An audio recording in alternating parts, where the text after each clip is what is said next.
This episode of Bartholomew Town is brought to you by the University of Rhode Island Online, Newport Film, Navigant Credit Union, Half Street Group, and Health Source RI for employers. Bartholomew Town. Welcome into Bartholomew Town. I'm Bill Bartholomew. Remember, you can find all of our episodes at ripodcast.com or wherever you're listening right now. Maybe that's Apple, maybe that's Spotify, YouTube. We're there. And also on Saturdays at 3 o'clock on WPRO radio throughout Southern New England. So we talked last week about this. It was what I categorized as a major announcement. I think everyone would agree with that follows Rhode Island and Providence politics. You can hear Dan McGowan of the Boston Globe and I break down the details of this race as currently constituted. What's this race? Providence mayoral Democratic primary featuring our incumbent Brett Smiley and State Representative David Morales, who joins us today here on the podcast. Representative, thanks so much for your time and congratulations on taking a pretty significant step. You've obviously been thinking about this for some time. What was it that made you decide this is the moment we're going to make the announcement, we're going for it? Well, first and foremost, thank you again for the invitation, Bill. Always excited to be able to have an opportunity to chat. And unfortunately, I found that considering over the last 5 years that the number one phone call that I tend to receive from constituents is often related to the fact that they're being priced out. They're looking for housing that they're able to afford within their budget, within their means. Earlier this year, we saw a study come out of Redfin demonstrating that Providence was the least affordable city in America for renters. So the decision for me ultimately came back to what I am hearing on the ground from my neighbors, what I have seen happening to my friends over the last several years. And that is watching as neighbors, as friends are getting priced out of the city that they love. It's unbelievable when we think about the situation in Providence right now, a national leader, and not in a good way in terms of lack of affordable housing. And we mean that with a lowercase a. And that is something that obviously on a global basis, this is a major issue right now. But Providence is just in such a bad spot when it comes to housing on kind of every category. Let's just start broadly speaking on something that I think is going to be a major defining point in this race, which is rent stabilization. You want to call it rent control, you want to call it other instruments that are incentivizing landlords to keep prices in a certain block, whatever it may be. Mayor Smiley has been very clear and very on the record, both in campaign mode and in elected mode, that rent control is not something he's in favor of. My question to you, are you in favor of rent control? And what are some of the major differences right out of the gate, that potentially being one, when it comes to you and the incumbent on housing approach? Well, first and foremost, the status quo cannot persist. We're at a point now where we're watching as the median rent for a 2-bedroom apartment in our city is going for $2,200 plus. And when you compare that to the median income of a working person, of a working household being closer to about 60 grand, we can see why Providence is the least affordable city in America for renters. This is not sustainable. And for that reason, I proudly support stabilizing the cost of rent to ensure that none of our neighbors have to live with the stress or the experience of watching their rent go up by more than 4% a year. Now, I've been very disappointed to see the lack of leadership that has come out of the mayor's office to take our housing emergency seriously, because we need to ensure that there are mechanisms and tools in place for those that are already living in Providence to be able to have a sense of stability. Similarly, we have to be thoughtful about new developments that are coming into our city. I've grown increasingly frustrated watching as we see new apartments between studios and 1-bedrooms being advertised for over $2,200 plus as well, because that in of itself is driving up the average rent.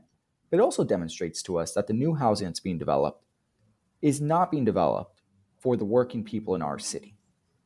It is not the working families that are being kept in mind when this development is happening. And lastly, we need to stop the corporate takeover of our neighborhoods. We have watched between Wanskuck and Elmhurst in particular as property management companies are buying out multifamily homes and single-family homes for the purposes of developing them to be either student rentals or apartments that are going to go well above what the median rent in that area is. And as noted before, none of this is sustainable. Yeah, it's also a situation right now, like I think sustainability is such a great way to put it, because it's not sustainable on a human level. We just don't have a situation in Rhode Island where, unlike, it's bad what's happening in New York. Trust me, I was there for a decade before moving back to Rhode Island. It's bad what's happening in Boston when you look at the housing crisis there. They're not really ultimately super comparable to Providence, though, in that we don't have an employment base that is necessarily even there that can allow for those quote unquote top tier rents at a large scale. Sure, you get a couple of people here and there that might have significant income or significant ability to pay that kind of rent. You get some students, sorry, perhaps their parents are paying the rent, whatever it is. But at the end of the day, Providence, when you really look at it, if you want to be able to live in a $21, $22, $2,400 studio apartment, you better have something lined up employment wise that's pretty outside of the commonality that most people are making in the city. And I think that's just in and of itself where an organized society would say, yeah, this is broken. Something needs to be done. What do you think it is? Why has this gotten to a point where it's run so amok? I think a lot of this has to do with corporate greed. The fact that developers are able to come in and see that if they're able to market Providence as being an alternative to Boston, that they will be able to attract those that perhaps work in Boston throughout the day and then commute back home to Providence. And that in of itself is a business model that has been harming our neighbors. We are watching as property management companies, as for-profit corporations buy up single-family homes in our neighborhoods and thereafter rent them at astronomical rates. It's a business model that is working for those that are profiting, but it's coming at the expense of pricing out neighbors who have loved calling Providence home for years, but can no longer afford to do so. Yeah, it's a major problem. All right, one last thing on the rent slash purchasing availability. How do you stimulate ethical development? There's properties in the city that are, I can think of one. I've already said this on record here on the show. The place where I reside is a building that's an old warehouse. You've been here on a number of occasions. It's a work-live space. It's worked great for a lot of people. Some people have been here for decades. All of a sudden, we get a notice the building's being sold. Okay. So there's this notion that, hey, we're one of the last artist slash creator work-live spaces in the city. And who would buy a place like this? Probably not somebody with the idea of preserving that. They're going to look at it and say, let me make a significant return on investment. What can the city do to incentivize? I think about, of all people, Buddy Cianci in the 1980s and the projects that he gave or he worked with Bert Krenke at AS220 or PPAC and some of those processes there that really were instruments designed by and implemented by the city of Providence to stimulate, in that case, artistic housing or artistic projects. That model can be applied across the board. How do we get creative here to make sure that some of those unique aspects of our city are preserved and that things that are being developed, and I use the word things carefully because it could be, I don't know, the Superman building. It could be an old mill somewhere in, South Providence. It could just be a 3-family home. How do we get creative? What are some outside of the box ideas? So there are a multitude of approaches that we can and should be taking from a city perspective. First is having an inclusionary zoning model to require affordability in all new developments or adaptive reuse developments where we've seen transitions from commercial spaces being converted over to residential. Without having those layers of protection in place, we're often going to be running into a situation where the developer is going to want to maximize profit and therefore will not prioritize having any form of affordability included in the development, which is why it's so important that we have a city ordinance that outlines what those expectations are. Similarly, an opportunity in front of us is for the city of Providence to act as a public developer, to be able to put forward a housing bond with the expectation that we will be able to have the resources for land acquisition by using the Providence Redevelopment Agency, the PRA, to best utilize spaces in the city that we have identified that could be suitable for housing. And with the expectation that as that housing is developed and financed through the city, that it is being designed and designated specifically for working families in our city that are already living in Providence, alongside artists and other creatives that otherwise are going to find themselves continuously priced out. And there's no question about it. We have a plethora of different creative artists and nonprofits such as AS220, New Urban Arts, that already have those relationships established with artists that are already seeking residencies. So make no doubt, there is a demand for this type of housing to exist. There is a demand for there to be affordability in a way that is going to keep working people, creative artists, still within the city of Providence. And for that reason, we have to act with urgency. I think so too. I think it's one of Providence's defining characteristics amongst many. There are many beautiful things that Providence represents, but that's something that's been available to the city for a long time and ought to remain available. I think it's at the bedrock of Providence's pathway forward, and economically speaking, it pays off. What else are you hearing? You had an event last week. There were a couple hundred people there, like that just turned up. It was like, okay, this is happening. People care. People are out here. What have you been hearing in some of the informal and formal conversations you've been having with Providence residents, especially since you announced last week? So, since our announcement last Monday, I've been overwhelmed in the most positive way by the amount of support that I am seeing from neighbors from all across the city.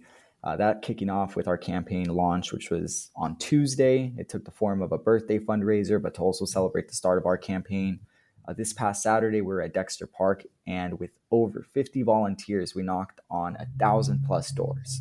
Wow. Which is something I do not take lightly, because that demonstrates the grassroots momentum and energy that we're building up. And a lot of this ties back to what we've been talking about today, affordability. Affordability, because I am often having to hear these stories where neighbors are just being priced out, while at the same time, there being very little hope that anything is actively being done to mediate this crisis. Even this past weekend when I was knocking on doors near the West End neighborhood, and I saw one of my friends, by coincidence, she was hosting a yard sale. And she shared with me that she was hosting a yard sale because of the fact that her building had just been bought out by a private investor, and that she was now going to be forced to move. And thankfully, she had found a new place out in Silver Lake. But she was saddened because it was going to disrupt the flow of her child's education in terms of the commute that they take for school every morning. The fact that now they have about a month to be able to scramble and find a new place while at the same time having to account with all the logistics that come with moving. So those are the stories that we often hear on the ground, alongside just the sense of apathy a lot of our neighbors, especially our Latino community, feels at this point in time when it comes to this current administration. And that is the fact that concerns are not being heard, whether it's related to the conditions and safetiness of their streets as it goes back to pedestrian safetiness, or whether it goes back to whether or not the commercial corridor near their home is clean. There are concerns that have been raised that have yet to be met. And over the last 3 years in particular, we have seen a lot of that frustration growing within our community. And so my expectation is over this next year, we're going to be able to demonstrate an alternative as it relates to how we can have a city that is much more responsive to our neighbors, but also one where we're able to build a Providence for all. Mm-hmm. Yeah, a Providence for all is something that is, I think there's a disconnect in this city that is only growing and it's not necessarily neighborhoods that are the convenient way to think of it as well. The south side, if you will, doesn't talk to the east side, or the east side talks down to the south side is one other way to look at it. There's that happening, but at the end of the day, a lot of the disconnection is just a practical scenario where people don't feel like their needs are being met. And one thing that we've seen for sure is, although the current mayor and the current administration have been outspoken against the use of Providence police in ICE raids and so on and so forth, there's still a lingering sense of question of, is our city doing enough to protect us from what is no doubt a turn towards fascism on a federalized level, a globalized level. And so let me ask you, do you think the city of Providence is doing enough to bolster its residents against the encroachment of fascism that is no doubt happening here? Would you accept, would you do everything you could to fight tooth and nail, for example, if you were mayor and the Trump administration said, we're deploying National Guard troops on the ground? How would you approach that scenario? It's because there's also the DC model, which, hey, we'll concede a little bit here for what we hope is a long game and a greater good, rather than fight tooth and nail over an issue that we may not be able to stop. How do you kind of wrap your positioning in this current weird moment? Like many neighbors, I do not feel like the city is doing nearly enough to support our immigrant communities that now more than ever feel under attack. We have watched as ICE has had a growing presence across Olneyville and Silver Lake, in addition to being outside of the courthouse in downtown Providence. And thank goodness we have community organizations that have been on the ground, that have been hosting a deportation defense hotline to protect our neighbors and to keep our community informed as to when and where there is a presence of ICE. But that has all been grassroots. That has all been done at an independent level without any support coming from the mayor's office. And that in of itself is so disappointing when we think about the fact and reflect that Providence is a city built on immigrant communities. And for that reason, we need leadership at City Hall that is going to prioritize the well-being of our immigrant community by working directly in partnership with a lot of these on-the-ground organizations, being prepared to support families with legal and human services and resources anytime a family is impacted, or when we are seeing a continuous presence and trends of ICE patrolling our streets. Because it is happening, and it is important to reiterate that Providence is not an exception. The presence of ICE is in our backyards. And as mayor, I would be committed to working directly with these community organizations to ensure that our community members feel supported, while at the same time being openly transparent as to what we know and what we don't know. It is incumbent on the mayor's office to communicate clearly with our neighbors. Yes, we can confirm there was a sighting of ICE. Yes, we can confirm that a neighbor has been detained. And in the worst cases, we can confirm that someone who once called Providence home has now been deported. But what we have seen instead is silence, and that is unacceptable. Bartholomew Town. Are you ready to take the next step in your career? URI Online offers business and leadership-focused programs designed to fit your life. Whether your goal is to advance in your career in fields like public administration, supply chain management, or training and development, their online programs provide the flexibility you need with the high-quality education you deserve. Learn more from experienced faculty and collaborate with a network of professionals, all from the comfort of your home or wherever life takes you. Visit uri.edu/online to explore programs and start building your future today. URI Online. Learn anywhere with us. As Rhode Island's first ever member-owned credit union, Navigant Credit Union has been a staple in the local business community for more than 108 years. Today, Navigant is a $3.4 billion institution serving more than 136,000 members across 25 physical branch locations. But since its founding in 1915, the mission has never changed. Navigant Credit Union's team of financial professionals have remained committed to improving the financial well-being of the families, businesses, and communities they serve across Rhode Island. Learn more at navigantcu.org. At HealthSource RI for Employers, we provide access to health insurance to more than 1,200 local businesses and nonprofits, and 96% of them renew through us every year. Maybe it's our choice of 19 different health plans, our more than 10 years of customizing solutions, or our one local team of dedicated experts helping employers find quality health and dental insurance. See how our numbers stack up for you. Learn more at healthsourceri.com/employers.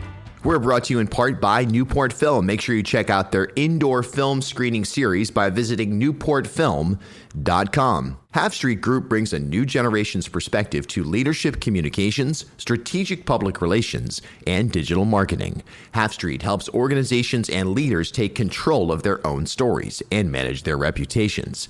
They get results for their clients by focusing on audience, message, and culture, and by leveraging their decade-long relationship with media and opinion leaders in the Ocean State and throughout New England. Join me and Half Street Group founder and president Mike Rea for a conversation every month about news of the day, the hottest media analysis, and a look behind the scenes at how impactful leaders drive conversations.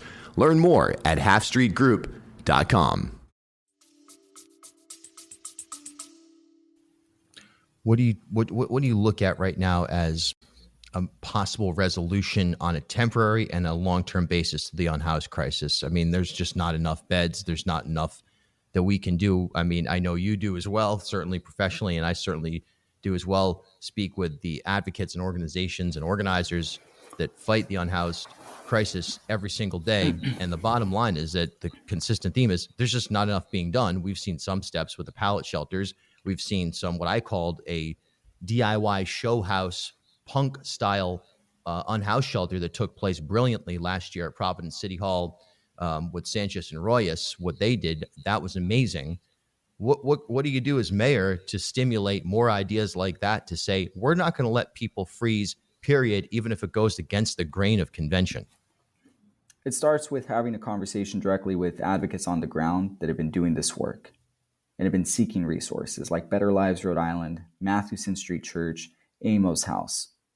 At this point in time, there needs to be a sense of urgency coming from the mayor's office to ensure that our unhoused neighbors are being taken care of. And some of that starts with being able to look at the series of different public properties that are underutilized and being able to open up those spaces for the purposes of ensuring that our neighbors have shelter, that they are warm, and that they do not have to experience the hardships of being out on the streets, especially during extreme weather events, but most importantly, year-round. And what we saw last year, in partnership with council members Justin Royas, Miguel Sanchez, other members of the city council, and community organizations like Better Lives Rhode Island, they were able, with very few formal resources, they were able to operate a warming shelter over the course of several weeks. And that took the form of using the Da Vinci Community Center in the North End. That took the form of using Providence City Hall as a space. So clearly there are spaces in our community, in our city, that could be best utilized to take care of our unhoused community members. But similarly, we have to ensure that the organizations that are on the ground are provided with the adequate resources so these spaces are properly staffed with mental health professionals, with those that know how to use Narcan, with those that have experience with case management. When you're able to do wraparound services combined with physical shelter, we are meeting the need. But the matter of the fact is that just hasn't been the reality over the last several years. And at the long-term perspective, we need a lot more permanent supportive housing. We need transitional housing. All of that as well can be accomplished through the means of partnerships with a lot of these local organizations in combination with creative financing models such as bonding. But what we have seen instead is just this reliance of a shelter system that clearly does not have enough beds. And so we have to understand that this crisis is only going to grow further, especially as rents continue to escalate. And for that reason, I've been very upset to have seen the growing presence of families in particular that have now found themselves homeless. And that's an issue that is not talked about enough. But make no mistake, there are solutions that the city could pursue that, to your point, go beyond just the conventional wisdom of having the formal shelters that we see today. Right. It all works hand in hand as a systemic, really, battle against a major crisis. All right. Last couple of minutes, I guess I don't like the term rapid fire. It's just like, one, I don't like the I'll language. Be concise. Don't worry, but, Bill. All right. Well, here we go. But, Providence schools. I mean, we can and probably should do an entire episode just on Providence schools at some point here. Is the city ready to receive the schools back? Do you have confidence that between the school board and the resources on the ground that Mayor Smiley wants it back in 2026? Some people, myself included, wonder if that's more politically like, hey, look, we got the schools back, vote for me. I actually don't think that that's why the mayor wants the schools back. I don't think that that's the leading. I think it would be a convenient thing, but it does seem like there are real divisions of expertise on this as to whether or not the schools should go back to Providence relatively immediately, or if the state should continue to retain control. Your thought on that, broadly speaking? You don't have to give a date, but do you think that the city should be moving to get the schools back ASAP? Well, here's the issue. There is no vision coming out of the mayor's office for the future of our Providence public schools. At this point in time, I do not think that it is accurate to say that the city can describe to a Providence family how we are better equipped now to support our students compared to where we were years ago. However, I do think that we can get there in collaboration with the school district, the school board, and most importantly, with families and educators. We need to start working towards a vision where all of our Providence schools, from elementary to high school, are fully staffed. That they are fully staffed with mental health professionals in the form of social workers, guidance counselors, behavioral specialists, and culture coordinators, we can ensure that all of our students are receiving the support that they need. But again, we have not seen a vision, we have not seen a plan. Therefore, at this point in time, I don't see how the city of Providence can further justify to our families that the quality of education is going to improve once we go back to local control. We've been in worse shape. Places are in better shape. It's a broad conversation. Pension reform, pensions themselves. Really what the question should be is, how do you visualize a fiscally sound city in terms of achieving balance of budget, in terms of achieving fulfillment of legacy costs, while also making the types of investments that you've sort of described today? We need to reimagine how we raise revenue in our city. What we have right now is a broad property tax code that each and every single time the city seeks to increase revenue, it is coming off the backs of working people and working families, just as we saw this year. And to have a more equitable model, I think we need to establish tax brackets based on both commercial and residential properties. I do not believe that a bodega on Chalkstone Avenue whose property is assessed at under $1 million should be paying the same tax rate as a hotel in downtown Providence that is assessed at well over $10 million. So there are ways that we can readjust our local tax code so it is more fair, it is more balanced. At the same time, I think it's also important for us to recognize that we are in a very underwhelming agreement with our private colleges. At this point in time, private universities are paying about 8% of what they would otherwise pay in property taxes. That is due to the fact that the mayor decided to negotiate independently with the universities with very little consultation with the city council. I think we have to re-enter negotiations around the pilot agreement, engage community members, engage city councilors, especially those who represent neighborhoods that are in proximity to universities like PC and Brown, to be able to have a more honest discussion as to how we can have a more sustainable agreement for the city. Because as universities continue to expand and buy out more property in our city, that is harming our tax base, and it is unsustainable. What's your take, kind of broadly speaking, here on the Washington Bridge? Has the city of Providence been aggressive enough in even just peppering the state or filing injunctions or trying to find some way, not necessarily exclusively on a solutions basis, but on a, hey, somewhere along the line, there's been a failure of government that has caused massive disruption to our residents.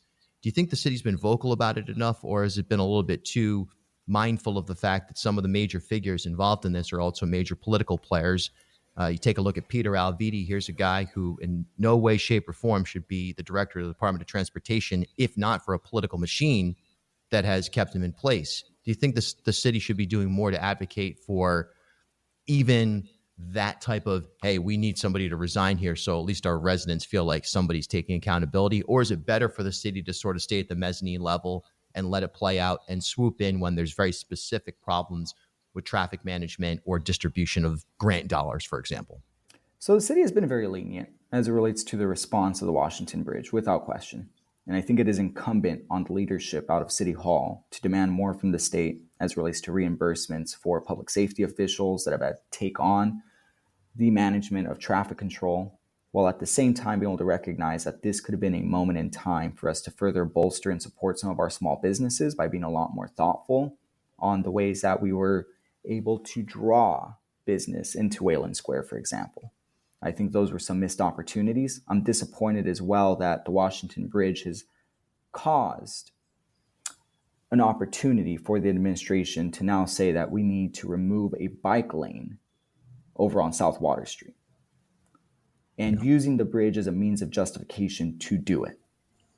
And community has been very vocal about their opposition to the removal of the bike lane, which would cost us over $4 million in federal funding that is designed for street safetiness and is instead being wasted on this project, which in of itself is going to make our roads less safe for pedestrians in particular, and will do very little to actually address the issue of traffic.